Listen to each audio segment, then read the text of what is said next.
माननीय मुख्यमंत्री जी का आगमन लगातार हमारे राज्य स्वास्थ्य समिति बिहार की ओर से स्वागत करते हुए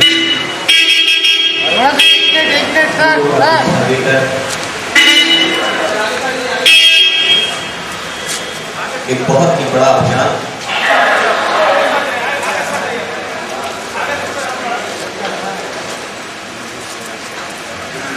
सर नितिन जी थोड़ा ऊपर चले गए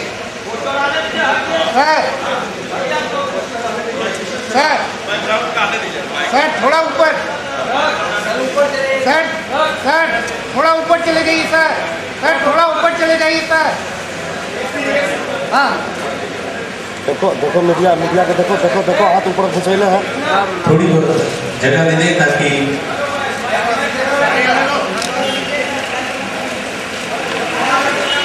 टीकाकरण मोबाइल वैन आप देख रहे हैं जिसमें झंडे लगे हुए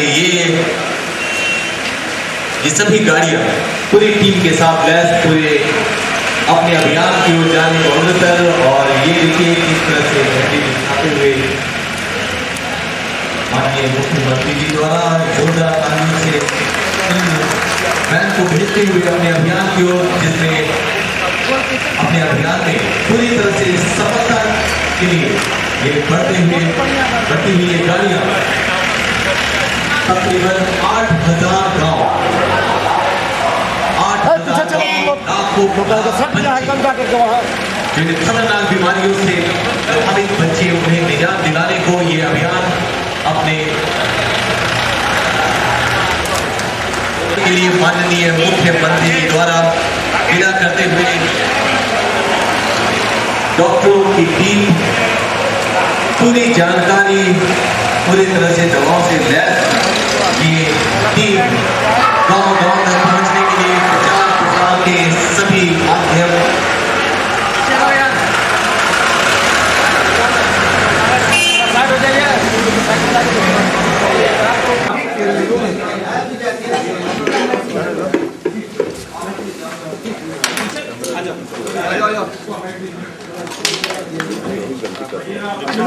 अगर दिसंबर तक हम लोग अभियान चलाते हैं तो निश्चित रूप से हम लोग टॉप पर जाएंगे। तो जिस स्पीड से अभियान चल रहा है, तो आज जो हम लोग कर रहे हैं वह उन गांवों के लिए अभियान करा रहे हैं जहां पर पोलियो का या टीकाकरण का प्रतिशत कम रहा। कवर करेंगे पूरा सप्ताह में ये स्पेशल ड्राइव है, 3 महीने का स्पेशल ड्राइव है जिसमें प्रत्येक माह 5-5 दिन टीकाकरण का अभियान चलाया जाएगा। 24,000 गांव चिन्हित किए गए हैं जहां जिनको डेफिशिएंट पाया गया, और ऐसी उम्मीद की जा रही कि इसको करने से एक बड़ा कवरेज होगा। इसकी सराहना हुई है और ये यूनिसेफ के द्वारा सर्वे कंडक्ट किया गया, उसके आधार पर ये फैसला लिया गया। पैसा कितना खर्च आएगा स्वास्थ्य सचिव बता देंगे, लेकिन राज्य सरकार का ये विशेष अभियान है और बतौर इसके इम्प्लीमेंटिंग एजेंसी यूनिसेफ को इसमें शामिल किया गया। तो ये है इसका लक्ष्य पूरा कि हमारे स्वस्थ बच्चे हों, और ये तो सब मिला करके टोटल इम्यूनाइजेशन के लिए, रूटीन इम्यूनाइजेशन जिसको कहते हैं, पोलियो के मामले में भी जो कैंपेन आज चलाया गया है उसकी बहुत सराहना हुई है। और पोलियो के कुछ केसेस डिटेक्ट किए गए थे, 26 केसेज, उसके आधार पर एक ज़बरदस्त अभियान अभी चलाया गया है, वो सफल रहा है। ऐसा लगता है कि एक अभियान और चलाने के बाद उसका शायद हम उन्मूलन के लक्ष्य को प्राप्त कर लेंगे। आप सबको मालूम है, इसके लिए हमने सीधे वीडियो कॉन्फ्रेंसिंग के जरिए सभी जिलाधिकारियों से बातचीत की थी इस कार्यक्रम की महत्ता को लेकर के। तो अब ये लॉन्च आज किया गया है और इसके लिए हम स्वास्थ्य विभाग को बधाई देना चाहते हैं। स्वास्थ्य सेवाओं पर हम लोगों का ध्यान है, और एक बात ठीक है कि हम मेडिकेयर करें, उससे बढ़िया है हेल्थ केयर करें। अगर रोग को हम पनपने न दें तो ज़्यादा बेहतर है, बनिस्बत इसके कि बीमारी हो तो उसका इलाज कराते रहें। तो ये अभियान है कि लोग बीमार न हो, अस्वस्थ न हो, कई प्रकार की बीमारियों से छुटकारा पाया जा सकता है अगर नियम के हिसाब से उनका टीकाकरण कर दिया जाए। तो इसके लिए अवेयरनेस भी ये लाएगा। लोगों को इसकी जानकारी भी होगी और टीकाकरण को लेकर जो तरह तरह की भ्रांतियां होती हैं कि इससे स्वास्थ्य पर प्रतिकूल प्रभाव पड़ता है, तो इस प्रकार के अभियान के जरिए इस प्रकार की भ्रांतियों को दूर भी किया जाता है और लोगों को इसके प्रति आकर्षित किया जाता है और अपने बच्चों का लोग टीकाकरण करा देते हैं, उससे वो आगे निश्चिंत होते हैं। तो मुख्य तौर पर बात यही है। मुख्यमंत्री जी, ये मुस्लिम कम्युनिटी के अंदर ये भ्रांतियां थी पोलियो टीकाकारी के लिए, लेकिन उसमें आपका एम्फेसिस बहुत ज़्यादा था, बहुत सुदूर क्षेत्रों तक मस्जिद के इमाम के जरिए कराया गया ये सब कुछ, तो उसमें कहाँ तक आपको सफलता मिली इस अभियान? पल्स पोलियो अभियान जो हुआ है वो काफ़ी सफल रहा है, उसको सराहा गया। हम लोगों की सरकार बनने के कुछ ही दिनों के बाद पोलियो को लेकर के लोगों ने चिंता प्रकट की थी, हमारे स्तर पर भी लोग आए थे मिलने के लिए। तब हमने कहा कि इसके लिए एक स्पेशल ड्राइव हो और उसकी पूरी तैयारी की गई, वो काफ़ी कामयाब रहा।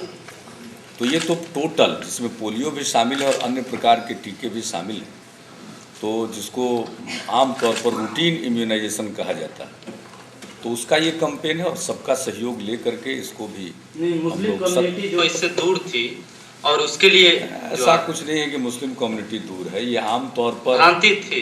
हर कई प्रकार की भ्रांतियां होती है। अब उसको भ्रांति की बात कहिएगा, पहले कॉलरा के लिए जो इनोकुलेशन होता था तो हम लोग बच्चे थे तो हम ही लोग भाग जाते थे, तो ऐसा नहीं है। भ्रांतियां किसी संप्रदाय को लेकर नहीं होती है, भ्रांति मन में आ जाती है तो उसके चलते होता है, ये खास किसी संप्रदाय विशेष की बात नहीं।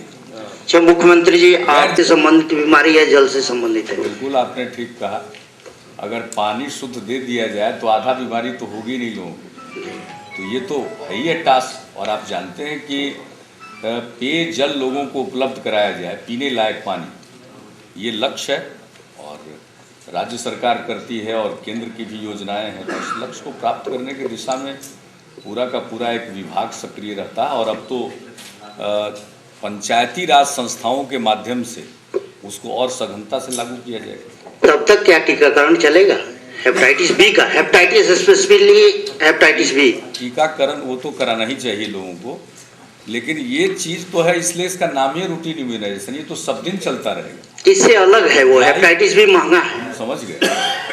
और जो इम्यूनाइजेशन जितने प्रकार का है, अगर इसको तो जो बच्चा पैदा होगा उसके लिए आवश्यक है, तो एक बार इन सब चीज़ों के बारे में जागृति आ जाती है तो होता है। और विशेष कार्यक्रम के बारे में आपको जानकारी देंगे, वो हेपेटाइटिस बी के बारे में, हेपेटाइटिस बी के बारे में भी अभी तो सर्वे हुआ, दूषित पानी कहाँ आर्सेनिक है, कहाँ फ्लोराइड है,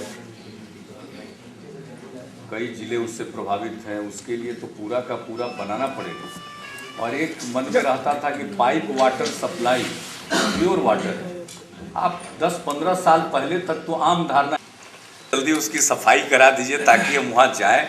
देखिए इतनी कठिनाई हो रही है, अब आज ही यहाँ आने में विलम्ब जो हुआ है, क्या कारण? सवेरे सवेरे इतने लोग मिलने के लिए वहाँ पर आते हैं, पूरा का पूरा मोहल्ला तबाह। अब वो ठीक नहीं लगता है, तो जितना अब तो जानते ही हैं।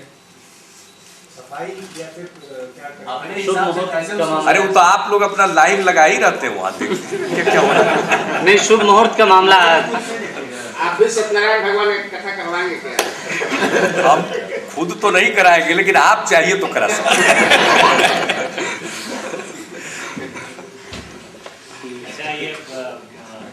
के स्टेज में है, कंसेप्ट के स्टेज में है, उसके लिए लोग विचार मंथन कर रहे हैं। एक विचार ये है कि जो चीज़ हम एक्सट्रीमिस्ट के लिए देते हैं, जो पैकेज, उसी प्रकार के उसी तरह का और एक अलग से पैकेज उन लोगों के लिए भी हो जाए जो अपराध की दुनिया से निकलकर आम नागरिक की तरह जीवन जीना चाहते हैं। तो इस प्रकार के एक पैकेज की भी बात आई है और उस पर उसको वर्कआउट कर रहे हैं। उसको हम लोगों ने अभी कोई निर्णय अभी नहीं लिया है, क्योंकि उसको वर्कआउट कर रहे हैं और कहाँ कहाँ संभावना है, उसी अंचल से ये बात शुरू हुई है, आई है, तो उसको अभी गृह विभाग उस पर विचार मंथन कर रहा है।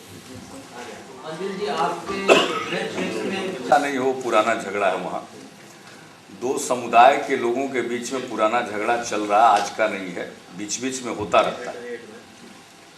और उसके लिए अब पहल होगी। कल ही हमने जोनल आईजी से बातचीत की है और वहाँ जाएंगे कि अब जो हुआ इसके अलावे ये बात अब समाप्त हो जाए।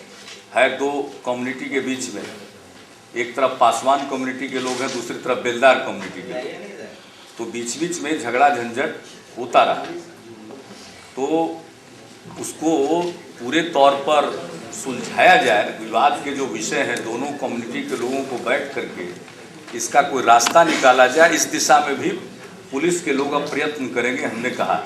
और जहाँ तक कल की घटना का प्रश्न, उसमें दोषी लोगों के खिलाफ सख्त कार्रवाई होगी। वहाँ पुलिस आउटपोस्ट खोलने का भी फैसला किया गया है और कई प्रकार से और सुरक्षा के क्या कदम हो सकते हैं। जो पीड़ित परिवार है, बहुत ही गरीब परिवार था बेलदार समाज का, तो उनके परिवार के रिहैबिलिटेशन के लिए चाहे उनको मकान बनाना पड़े, बच्चों के भरण पोषण के लिए क्या करना पड़े, इस सब के लिए पटना के डिविजनल कमिश्नर उन विषयों को देख रहे हैं। और मिला जुला करके पुराना है, वर्षों से चला आ रहा ये विवाद है। हम लोग चाहेंगे कि वो विवाद सलट जाए और उसमें आवश्यकता पड़ेगी तो हम भी दोनों कम्युनिटी के लोगों को, पहले ये लोग प्रयत्न कर लेंगे, हम कोशिश करेंगे कि ये वर्षों से चला आ रहा विवाद आपस का समाप्त हो। मुख्यमंत्री जी, हम तो रिक्वेस्ट करते हैं, लेकिन मेरे अनुरोध को कोई स्वीकार न करे तो हम क्या कर सकते हैं। सुशासन सेंट्रल डेपुटेशन भी एक IAS IPS सेवाओं में जो लगे रहते हैं उनके सर्विसेज में एक अच्छी बात होती है। अब किसी को उनके कैरियर का भी प्रश्न है, वे करते हैं, लोग देखते हैं। समस्या तो है, इसमें कोई शक नहीं। हमारे पास अधिकारियों की कमी है, बहुत कमी है, लेकिन अगर किन्हीं का सेंट्रल डेपुटेशन होता है तो उनको कोई जबरिया रोकना भी कोई स्वस्थ परंपरा नहीं है। हमने भी कई अधिकारियों से स्वयं बातचीत की, लेकिन कभी कभी लगता है कि उनके कैरियर का प्रश्न होता है तो उसमें कोई सरकार को आड़े नहीं आना चाहिए। वैसे किसी भी कैडर के लिए ये प्रसन्नता की बात है कि उस कैडर के अफसरों का चयन बड़े बड़े दायित्व के लिए होता है, ये अच्छी बात मानी जाती है। हमारी तात्कालिक समस्या है अधिकारियों की कमी, और ये जब झारखंड का और बिहार के बीच में कैडर का विभाजन हुआ उस समय सरकार को, मुझको ऐसा लगता है, जितनी सजगता दिखानी चाहिए थी उतनी सजगता दिखाई नहीं। और उस समय अगर हम लोगों के भी ध्यान में ये बातें लाई जाती तो हम लोग भी अपने प्रभाव का इस्तेमाल करते। ये जो पिरामिड है वो खराब हो चुका है, इस प्रकार का कैडर का बंटवारा हुआ है।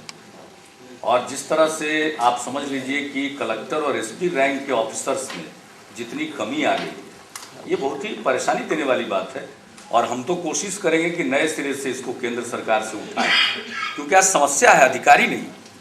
और हर साल जो नए IAS और IPS जितना मिलने चाहिए वो भी कम कोटा है। अब कैसे इन लोगों ने ये निर्धारित कर लिया, कैबिनेट सेक्रेटरी की अध्यक्षता में बिहार के भी अधिकारी होंगे, झारखंड के भी अधिकारी होंगे, किस प्रकार से किया है ये उस समय के लोग समझें और जानें। लेकिन आज तो हम देख रहे हैं कि उससे परेशानी हो रही है, और ये मौलिक परेशानी है।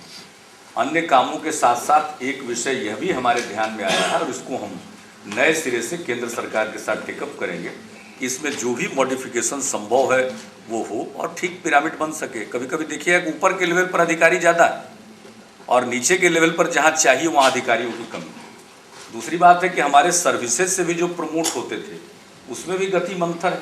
अब यहाँ तेज़ी से केस को रखना या नहीं रखना, यहाँ लोगों का CR समय पर नहीं लिखा जाता रहा, कई ऐसी समस्या है, कोई एक बात नहीं, इसके साथ इंटरलिंक्ड है। अभी हमने जो कैरियर तो सर देखा है तो वहाँ पर जाने के क्रम में कुछ नौजवान थे, वो अपनी बात कह रहे थे, फिर हमने उनसे चर्चा की। तो चर्चा करने के बाद में ये लगा कि कहीं न कहीं कुछ भ्रांतियाँ फैली हुई। अभी जिस बात पर अंतिम निर्णय ही नहीं हुआ उसके बारे में कुछ भी राय बनाना उचित नहीं।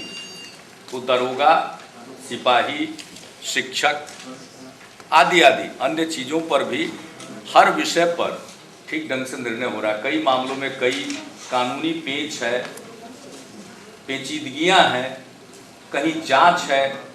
तो इन सब चीज़ों को देख करके होता क्या है कि खुदरे जानकारी रहती है, उसके आधार पर लोग अपना सेक्टोरल जिसको इंटरेस्ट में अपनी बात को रखने लगते हैं। जबकि फैक्ट ये है कि सरकार को निर्णय लेना पड़ेगा तो कानूनी पहलू, एक व्यापक दृष्टिकोण, स्वस्थ और स्वच्छ नियुक्ति, कहीं कोई जांच हो रही है क्या, इन सारे विषयों को देख करके निर्णय लेना पड़ेगा। वरना अगर हम कोई निर्णय ले लें जिसमें इन पहलुओं पर गौर न करें तो वो निर्णय लागू नहीं किया जाएगा, क्योंकि कई उसमें अगर कोई किसी प्रकार का नुक्स होगा तो इन सब विषयों पर लोग देख रहे हैं।